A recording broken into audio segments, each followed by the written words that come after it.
Lep pozdrav na današnjem spletnem dogodku. Danes vam bomo upravljavci Save Infond predstavili naše poglede in razmišljanja za finančno leto 2023. Moje ime je Aleš Šoba, z menoj so pa danes tudi celotna ekipa upravljavcev, torej Barbara Gačnik, Aleš Grbič, Damjan Kovačič, Uroš Selič in Jure Rogač. Zdaj v teh dneh bo tudi na naši spletni strani objavljen v bistvu naš pogled za naslednje leto, torej naš naložbeni mozaik, že tradicionalno, kjer so tudi malo bolj podrobno podani ti naši pogledi.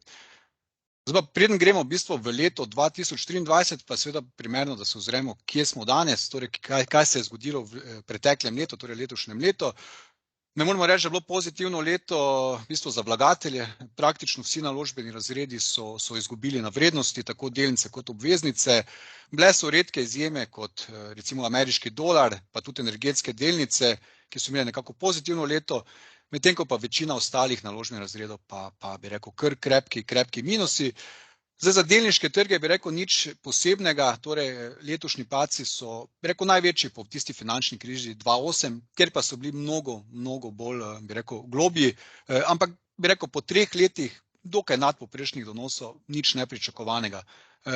Bi rekel, večji šok, ki smo ga pač videli, je pa verjetno dogajanje na obvezniških trgih.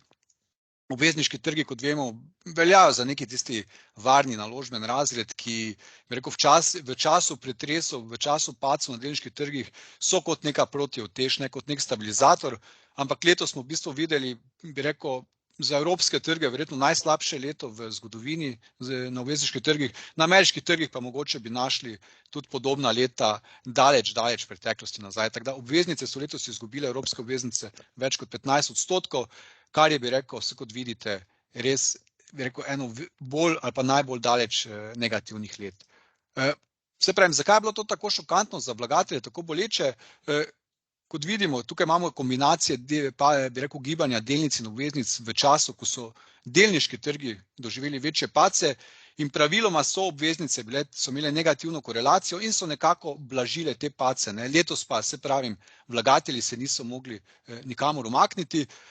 Bi rekel, dogajanje, razplet, ki niti ni tako nepričakovan. Torej, glavni razlog, zakaj smo videli letos te negativne donose, je seveda visoka inflacija in boj z njo, torej v obliki višjih obrestnih mer.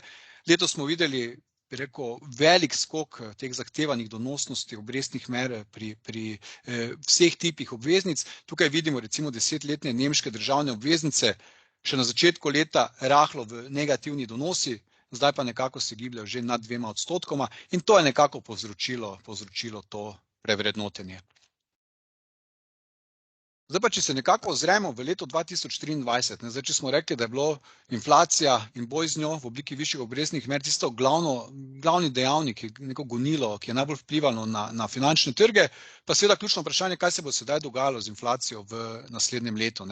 Teda tukaj imamo graf, bi rekel, zadnjih 50 let, vidimo, da je inflacija bila v letošnjem letu najvišja po tistih, bi rekel, znamenitih 70 letih, začetku 80. Tako da, Barbara, kje ti vidiš inflacijo v naslednjem letu? Je tu upanje, da smo dosegli vrh in da počasi mogoče bo začela malo hitreje upadati? Ja, v bistvu, če gledamo zeleno linijo, ki predstavlja inflacijo v ZDA, vidimo, da je še vedno povišana na precej visokih nivojih. Njena prihodna pot je negotova, ampak kaže pa, da recimo, da smo vrh v ZDA že dosegli. Zdaj po pričakovanjih najbolj padajo cene blaga, zaradi tega, ker smo se po pandemiji preusmerili povpraševanje od dobrin proti storitvam. Poleg tega se umirajo tudi cene energentov in hrane. Nekoliko trdovratne ostajajo komponente, ki rabijo malo več časa, da se prilagodijo, kot so na primer najemnine, ampak tudi tu je spodbudno, da recimo najemnine na novo sklenjene pogodbe so že občutno nižje, tako da učinke na inflacijo lahko pričakujemo v prvi polovici leta 2023. Zanimivo bo, kaj se bo dogajalo z storitvami, s cenami storitev, ker te predstavljajo več kot polovico indeksa cen, ki ga FED še posebej pozorno spremlja.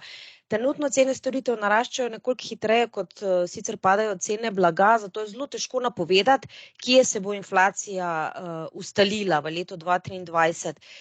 FED jo vidi konec leta 2023 nekje na 3,5%, v letu 2024 pa na 2,5%. to so nivoji, ki so malo višji, kot smo jih bili navajeni pred pandemijo, ampak bolj kot sama številka je pa pomembno to, da so dolgoročna inflacijska pričakovanja stabilna, kar pomeni, da trg verjame, da bo Fedu uspel boj z inflacijo in Fed ohranja svojo kredibilnost. Zdaj, če se omenila Fed, torej letos smo res videli te dramatične dvige, te ključne obrestne mere, to mislim, da v ZDA več kot za 4% in se zdaj nahajamo nekje pri 4,5%. Zdaj, v preteklosti vem, ta restriktivna monetarna politika je ponavadi privedla do recesije. Kako ti vidiš dogajanje v vsem letu? Ali se lahko ameriško gospodarstvo izogne recesiji?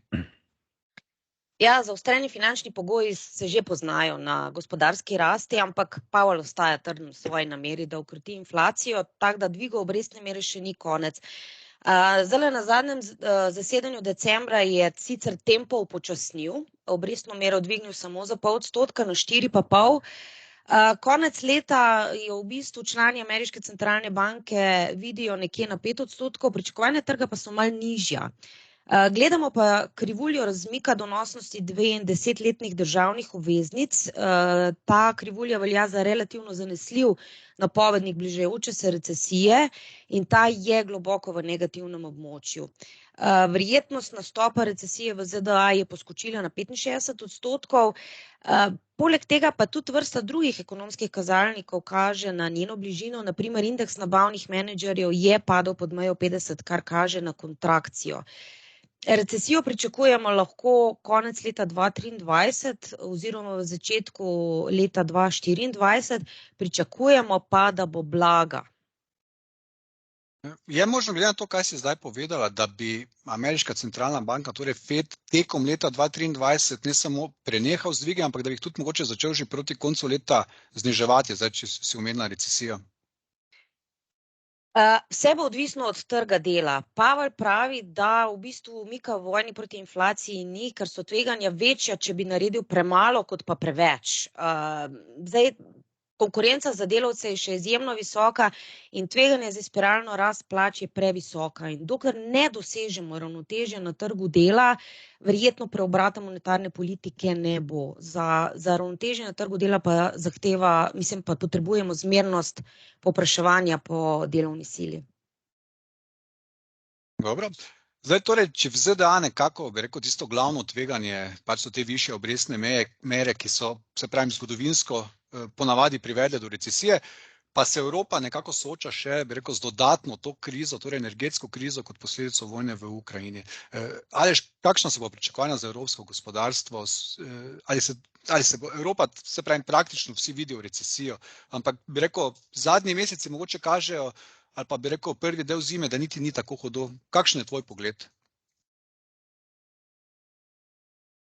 Aleš, prosim za mikrofon, da vklopiš. Hvala. Žal je Evropa pod vplivom izredno močne geopolitične situacije in to se je posebej pokazalo v letošnjem letu in tudi pokazalo se, kaj se zgodi, če si energetsko odvisno od države, s katero ne deliš enakih zunanje političnih ciljev. In tveganja povezana z energetsko krizo bodo v Evropi v prihodnjem letu ostala še vedno visoka in ostala bodo visoka vse dokler Evropa ne bo postala energetsko precej bolj samozadostna in zato potrebuje vsaj nekaj let.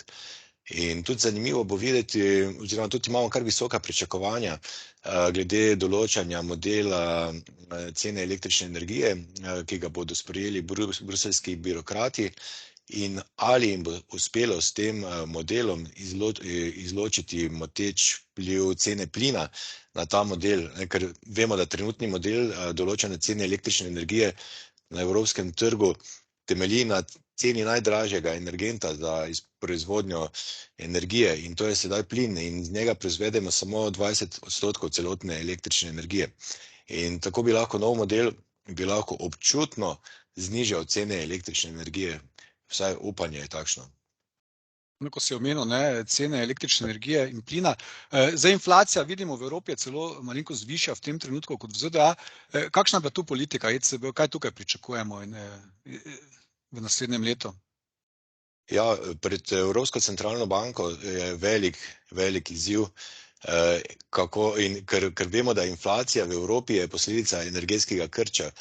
In zato Evropska centralna banka mora opraviti skoraj nemogoče nalogo, znižati inflacijo na neko zdravo raven, kot vemo, nekje okoli 2 do 3% in hkrati stimulirati zelo krhko evropsko ekonomijo, ki pa kot kaže ni tako krhka, kot vsi mislimo. In tudi vedeti moramo, da je visoka inflacija v Evropski uniji posledica visokih cen energentov in stroškov hrane. In v primeru, če se cene energentov in hrane občutno znižajo, bo Evropska centralna banka imela možnost, da zaustavi agresivno zviševanje obrestne mere. Dobro, zdaj, torej, če za ZDA pa Evropo lahko rečemo, da imata kar izzive in sta, bi rekel, recesiji skoraj da neizbežni, pa recimo kitajsko gospodarstvo, mogoče eno redkih gospodarstev, kjer pa vseeno vse pričakuje nekako malo pospešitev gospodarske rasti v naslednjem letu, naslednjih 2 letih, bi rekel, predvsem te težave v nepremičninskem sektorju, bi rekel, malenkost čudna politika do covida. Uroš, kakšna so pa naša pričakovanja za kitajsko gospodarstvo? Vse tukaj lahko po, bi rekel, 2-3 letih zelo, bi rekel, za Kitajsko nenavadno nizke gospodarske rasti obeta kaj več? Ja, se strinjam. V bistvu so bile za zadnje 2 leti, ki sta bile izredno mučni za Kitajsko, bi lahko ponovno posijalo sonce. Poleg covida, ki je bil glavni zaviralec rasti in nepremičninske krize, so na nižjo rast vplivali tudi trgovinske in geopolitične napetosti med Kitajsko in nekaterimi velikimi gospodarstvi, še največ mogoče odnos z ZDA. Če smo na začetku leta pričakovali, da bo letošnja rast znašala okoli 5%, se je rast skozi leto počasnevala in na koncu lahko pričakujemo, da bo rast v letošnjem letu med 2,5 ali 3. Je pa za prihodnje leto, seveda za 2024, so napovedi ponovno bolj optimistične. Rast gospodarstva bi naj znašala 4,4%, kar je primerjavi z ostalim svetom, kjer se pričakuje dosti nižja rast, kar v redu, ne. Končno, kaj je v bistvu bilo največji preobrat, je v bistvu bil v zadnjih tednih pri vodenju politike zničelne tolerance do covida, ki je veljala v bistvu za najstrožjo omejitev na svetu. To je v bistvu res dušilo gospodarstvo. Peking je v bistvu končno spoznal poraz in stopil iz zavore. Se smo videli, da je tudi na koncu začel izgubljati tudi javno podporo z temi velikimi protesti, ki so bili v bistvu najvišji v 20 letih in je končno popustil. In ta sprostitev covida bo v prihodnjem letu imela izredno pomembne posledice za Kitajsko in tudi svetovno gospodarstvo. Trenutne projekcije predvidevajo, da bo kitajsko gospodarstvo v prvih 4 mesecih prihodnjega leta delalo z 80% svoje zmogljivosti.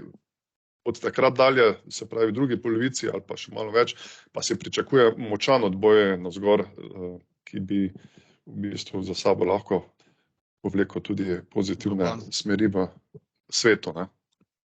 Dobro. Ja, zdaj preden gremo na finančne trge, če povzajem, bi rekel, še vedno tako zelo negotovo makroekonomsko okolje, torej strah pred recesijo, bi rekel, predvsem v ZDA in Evropi je tisto glavna tema, nekako se ta boj z inflacijo, bi rekel, vse vidimo, inflacija je še vedno visoka, ampak se ta strah pred visoko inflacijo nekako umika, tako da bomo videli, Kitajska zna biti kot nek pozitiven, če se bo res to odpiranje gospodarstva po 3-letnem boju z covidom nekako res končalo, tako kot je Uroš omenil.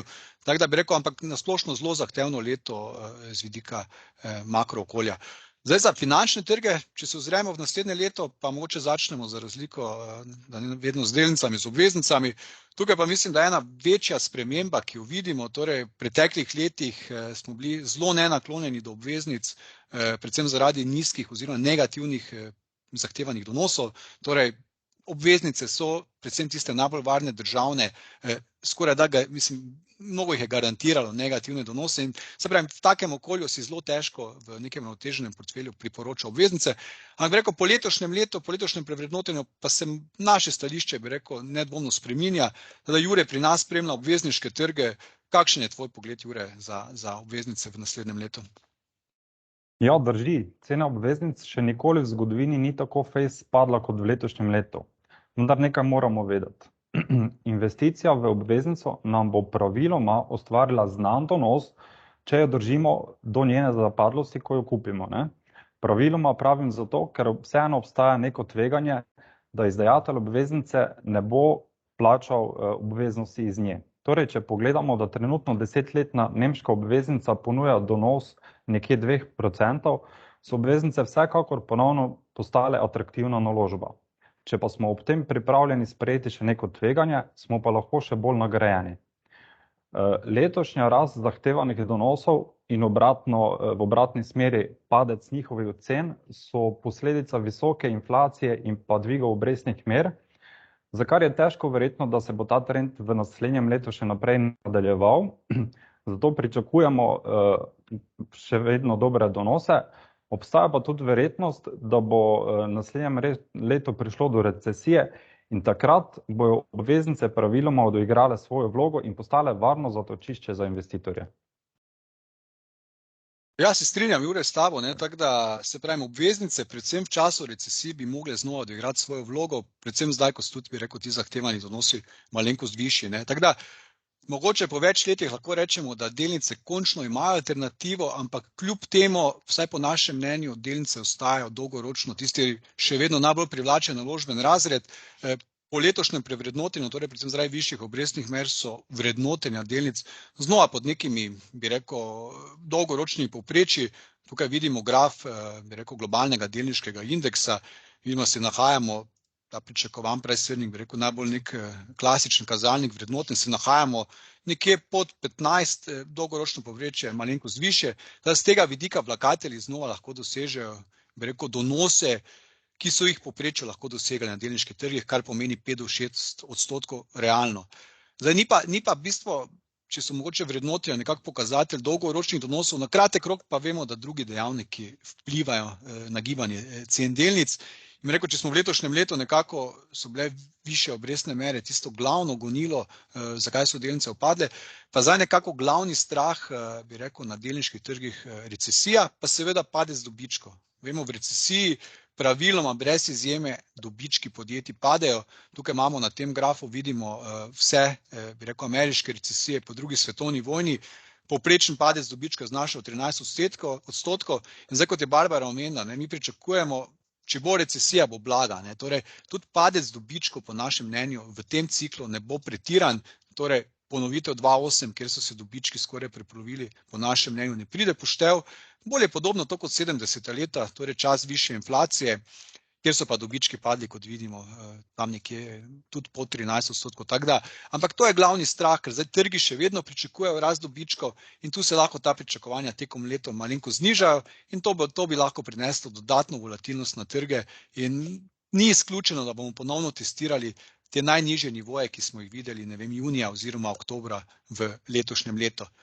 Kar pa je mogoče pozitivno, zdaj, če primerjamo vedno, bi rekel, dogajanje na delniških trgih oziroma gospodarstvo z 70 leti, ko je bil čas višje inflacije, pa če pogledamo, kako se je zaključil, bi rekel, tisti medvedji trg leta 1974, bi rekel, delnice so dosegle, vidimo ta zelena črta, so dosegle dno, približno takrat, ko je tudi inflacija dosegla vrh. Tukaj imamo obrnjen graf inflacije, torej vidimo, ko je inflacija dosegla vrh pri 12% in potem začela naglo upadati, kar je nekako scenarij, ki ga mi pričakujemo v naslednjem letu, so tudi delnice nekako sledile in so nekako pridobivale. Tako da, jaz mislim, da delniški trgi bo imeli boj med tem, da, ne vem, recesija, padec dobičkov, kar je negativno, na drugi strani pa tisto pozitivno, nižja inflacija, centralne banke lahko nehajo dvigovati obrestne mere, mogoče, če bo inflacija hitreje padala, pa celo začeti zniževati. Tako da, ta dva pola se bodo nekako negirala, tako da pretirano negativni nismo, ampak bi rekel, na kratek rok pa vseeno neka večja volatilnost, ker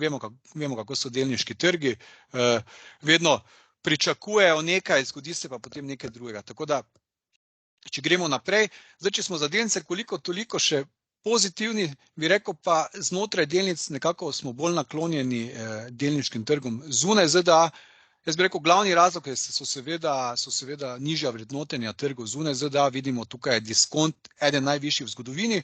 Po drugi strani pa tudi bi rekel, nekako ameriški dolar je po vseh nekih kazalnikih precenjen in kot vidimo že tudi v zadnjih tednih je začel recimo izgubljati vrednost nasproti evru, tako da to je en faktor, ki bi lahko negativno vplival vsaj za evropske vlagatelje za donose ameriških delnic, pa tudi bi rekel prej, kot je Uroš omenil, neka mogoče večji impuls gospodarski znova iz kitajske strani, kar je pa tudi, bi rekel, prej pozitivno za gospodarstva zunaj ZDA, predvsem tudi za Evropo, ki je bolj odvisna od kitajskega gospodarstva. Teda, če bi se že mogli za regije, bi rekel, rahlo preferiramo torej trge zunaj ZDA, če pa gremo na sektor, torej, če še pa mogoče znotraj regij pogledamo Kitajsko, tu pa Uroš, mogoče ti spet kakšno mnenje, po 2 brutalnih letih, vemo, so te kitajske delnice bile en najslabših naložbenih razredov, ampak zdaj mislim, da se malo ta sentiment pa tudi, bi rekel, vrednote nekako obračajo in mogoče bi tu lahko bilo pozitivno presenečenje. Kakšno je tvoje mnenje?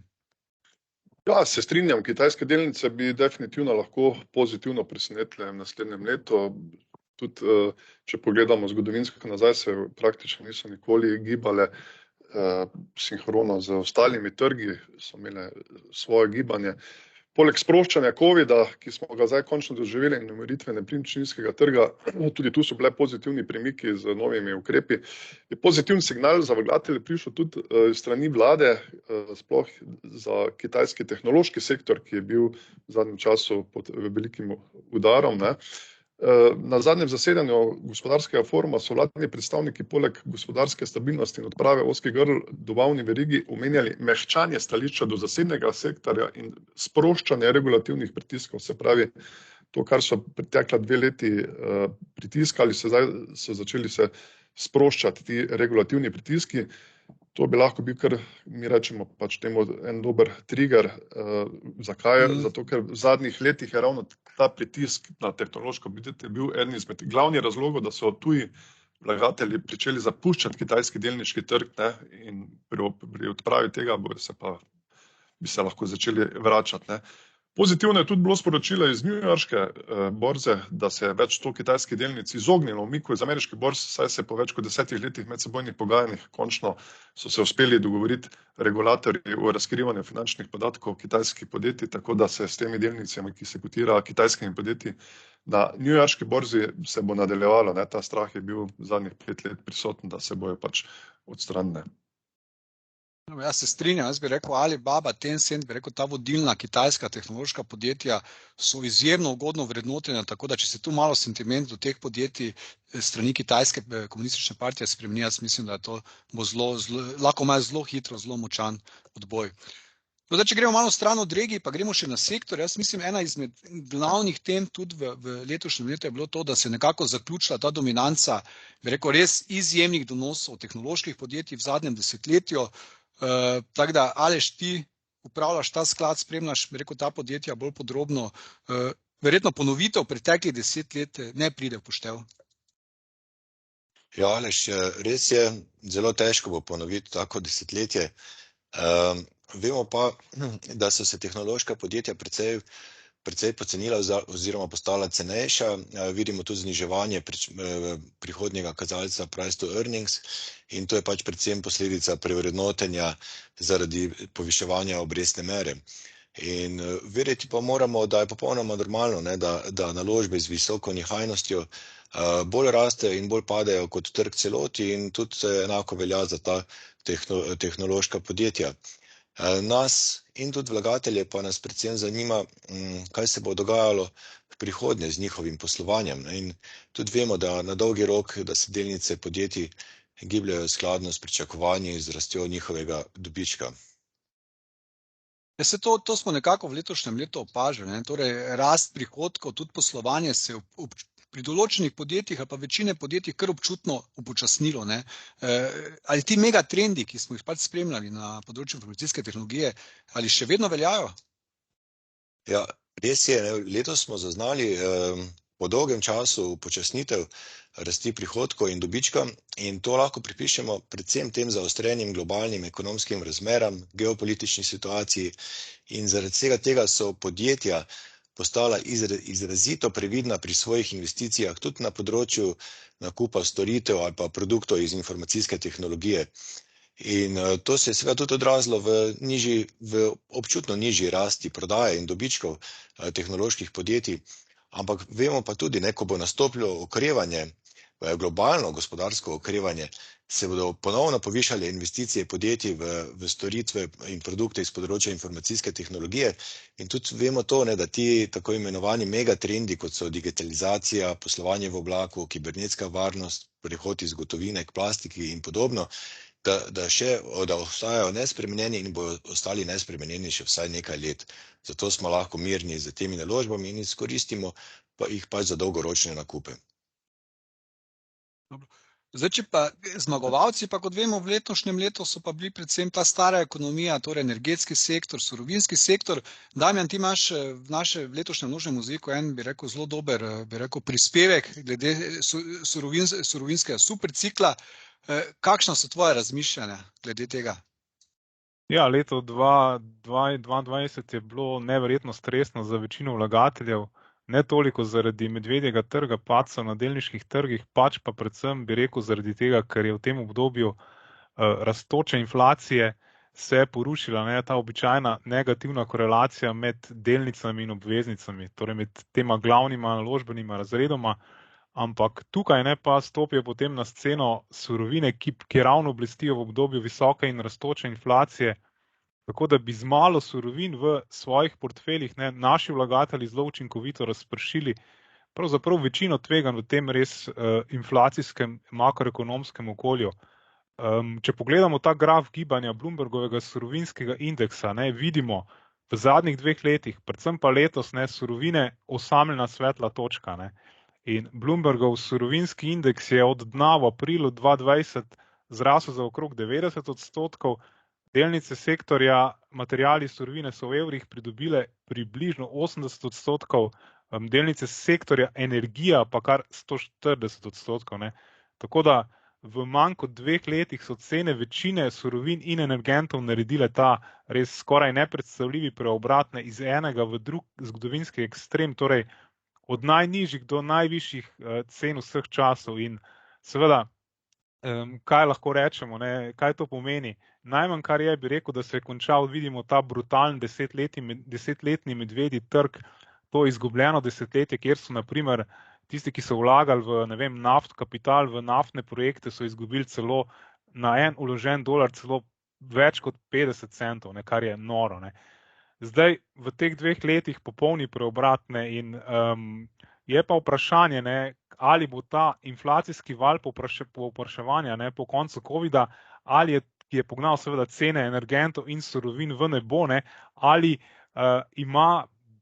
bo imel ta strukturni bikovski trend dovolj moči, da se bo potem transformiral v kaj več, v tako imenovani surovinski supercikel. In tukaj naj spomnim, da ti supercikli običajno trajajo več kot 10 let in jih tudi spremlja strukturno povpraševanje, močno strukturno povpraševanje po gradbenih materialih, industrijskih kovinah, tudi drugih materialov, predvsem pa seveda virov energije. In do začetka junija smo spremljali to res noro rast cen energije, surovin, od takrat pa preobrat, umiritev razmer na terminskih trgih, tudi začetek strmega dvigovanja obrestnih mer pomeni ohlajanje rasti pa zniževanje tega robustnega povpraševanja po surovinah, ampak vendarle to, kar bi rad poudaril, da kljub tej nori rasti, realne vrednosti, torej prilagojene za inflacijo v povprečju, niti približno niso tako napihnjene, da bi jih lahko povezovali s temi zgodovinskimi ekstremi. Tukaj imamo pred sabo še eno zanimivo orientacijo, kje se nahajamo v surovinskem ciklu.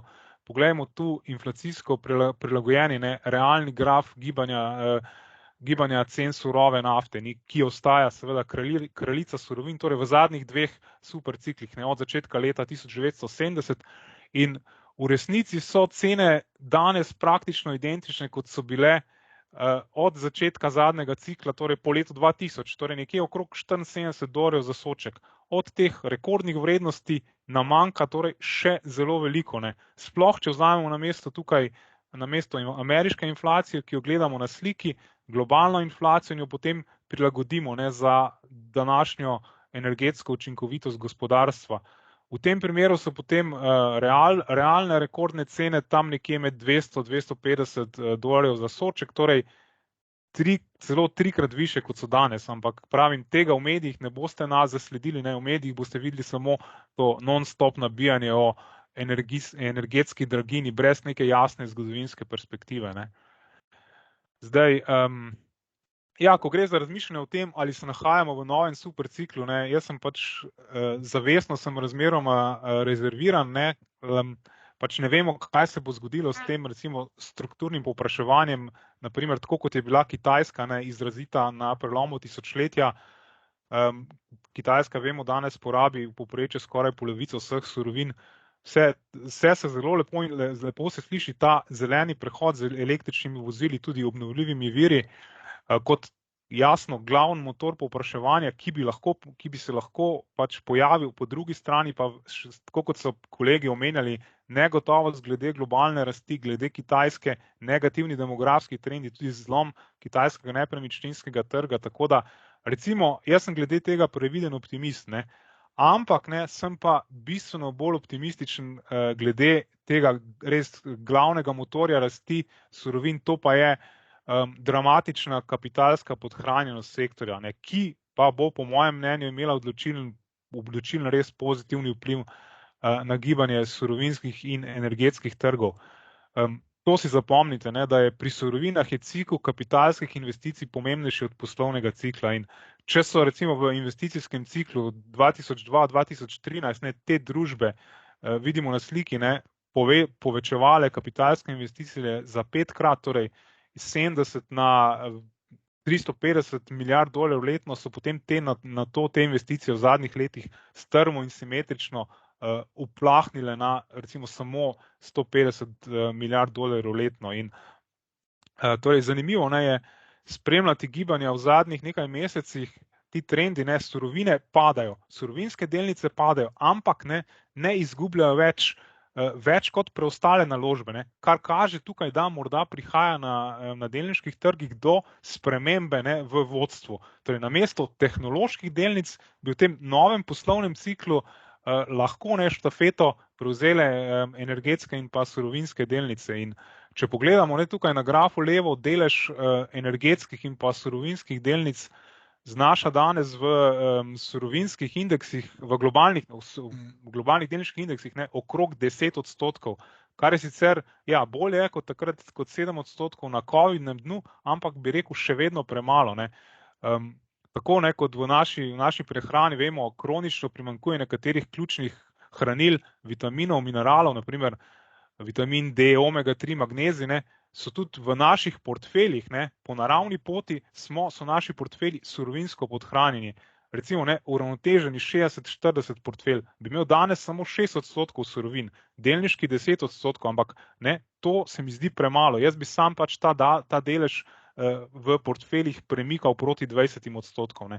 Ampak zato seveda obstaja enostavno zdravilo, ne, lahko resno razmislimo o rebalansiranju svojega portfelja in pa dodatno povečamo izpostavljenost do surovinskih naložb, ne, za recimo dodatno za 10% točk preko recimo našega sklada Infond Surovine in energija, zato, ne, da bomo lahko zaščitili pač svoje naložbe pred inflacijo, dodatno potem tudi razpršili ta naš portfelj in pa seveda se izpostavili do potencialno nadpovprečnih donosov, ki jih bomo lahko realizirali, če se bo res zgodil ta nov surovinski supercikel, ne. In tako kot jaz pravim, ne, v surovinskem bikovskem, ne, v strukturnem bikovskem surovinskem trgu največ tvegajo tisti vlagatelji, ki so surovinsko podhranjeni in pa seveda niso pripravljeni tvegati ali pa seveda prekmalu izstopajo iz svojih naložb.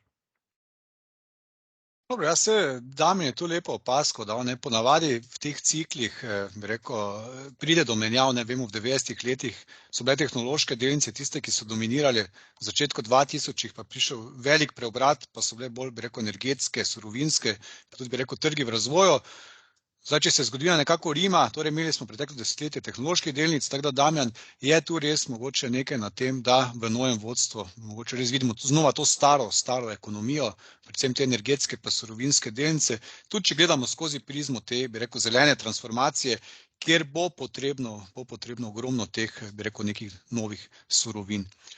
Dobro, jaz mislim, da smo počasi prišli do konca, tako da Jaz bi na kratko samo povzel te naše, bi rekel, ključne poglede za naslednje leto.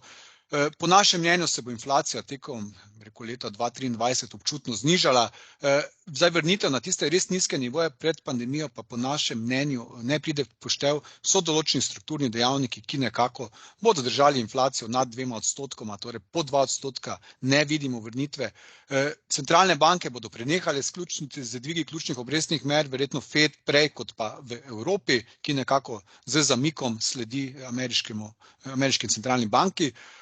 Glavno tveganje je seveda globalna recesija, ki pa bo po našem mnenju blaga, torej ni nekih večjih neravnovesij v gospodarstvu. Delnice so, bi rekel, po tem prevrednotenju videti privlačne, glavno tveganje pa znova, bi rekel, če pride do recesije, seveda padci dobičkov. Teda neko testiranje najnižjih tečajev, ki smo videli v letošnjem letu, seveda ne bi bilo nobeno presenečenje. Če pa pogledamo, kje vidimo več priložnosti, pa so seveda že prej omenjeni trgi zunaj ZDA, pa seveda tako kot je Damjan povedal, ta stara ekonomija, torej predvsem zaradi možnosti novega surovinskega cikla. Obveznice, to pa mogoče največja sprememba glede na pretekla leta, ja, so lahko znova del uravnoteženega portfelja in tudi mislimo, da bo nekako odigrale svojo vlogo, pa bi rekel, v času recesije, večjih pretresov, bodo pridobile na vrednosti, znova bo negativna korelacija z delniškimi trgi, da bodo kot neki blažilec padcev nasproti delnicam. Za kakšen nasvet vlagateljem? Kljub temu bi rekel, naš nasvet je dokaj, bi rekel, konsistenten, dolgočasen. Bi rekel, za nekega dolgoročnega vlagatelja še vedno menimo nek globalni delniški portfelj, je tista res najboljša izbira. Jaz mislim, da to je edina garancija, da vlagatelji res dobijo tiste donose, ki jih delniški trgi ponujajo. Res, da nekdo, ki bi rad malo več tvegal, pa mogoče hoče malo bolj, bi rekel, prilagoditi svoj portfelj, pa mogoče tako, kot je pred Damjan omenil, ali pa kot smo mogoče preomenili nekako trgi zunaj ZDA, pa znotraj sektorja, pa mogoče večji delež tej stari ekonomiji. Kar se tiče za ostale vlagatelje, obvezniški uravnoteženi skladi so znova primerni, torej predvsem za vlagatelje, ki imajo krajši časovni horizont, ki so manj nagnjeni tveganju, tako da jaz mislim, da po tem brutalnem letu, da ponovitev tega po našem mnenju ne pride v poštev, torej neki normalni pozitivni donosi bodo tu znova, bi rekel, so čist pričakovani. Mogoče za konec, najbolj pozitivno z mojega vidika v letošnjem, bi rekel, te zahtevnem letu za vlagatelje, pa je to, da so nekako se pričakovani donosi tako delnic obveznic seveda izboljšali in so mnogo bolj privlačni kot pa začetka leta. In tudi, če bomo v letošnjem letu, torej prihodnjem letu videli padce recesije, bi rekel, to je nekaj normalnega. Vsak dolgoročen vlagatelj se bo slej ko prej z njimi moral soočiti, kot pa vemo zgodovine, pa so pač ti padci tudi ponavadi najboljši prijatelj nekih nadpovprečnih dolgoročnih donosov. Tako da, jaz bi na tem mestu zaključil. Zdaj vem, da so nekateri vlagatelji nekako poslali določena vprašanja, zdaj na ta bomo odgovorili in bodo odgovori objavljeni na naši spletni strani. Drugače pa jaz upam, da vam bomo s temi nasveti, s temi, bi rekel, pregledom nekako pomagali pri vaših, bi rekel, naložbenih odločitvah. Za konec pa seveda mirne praznike, pa uspešno in srečno leto 2023. Srečno.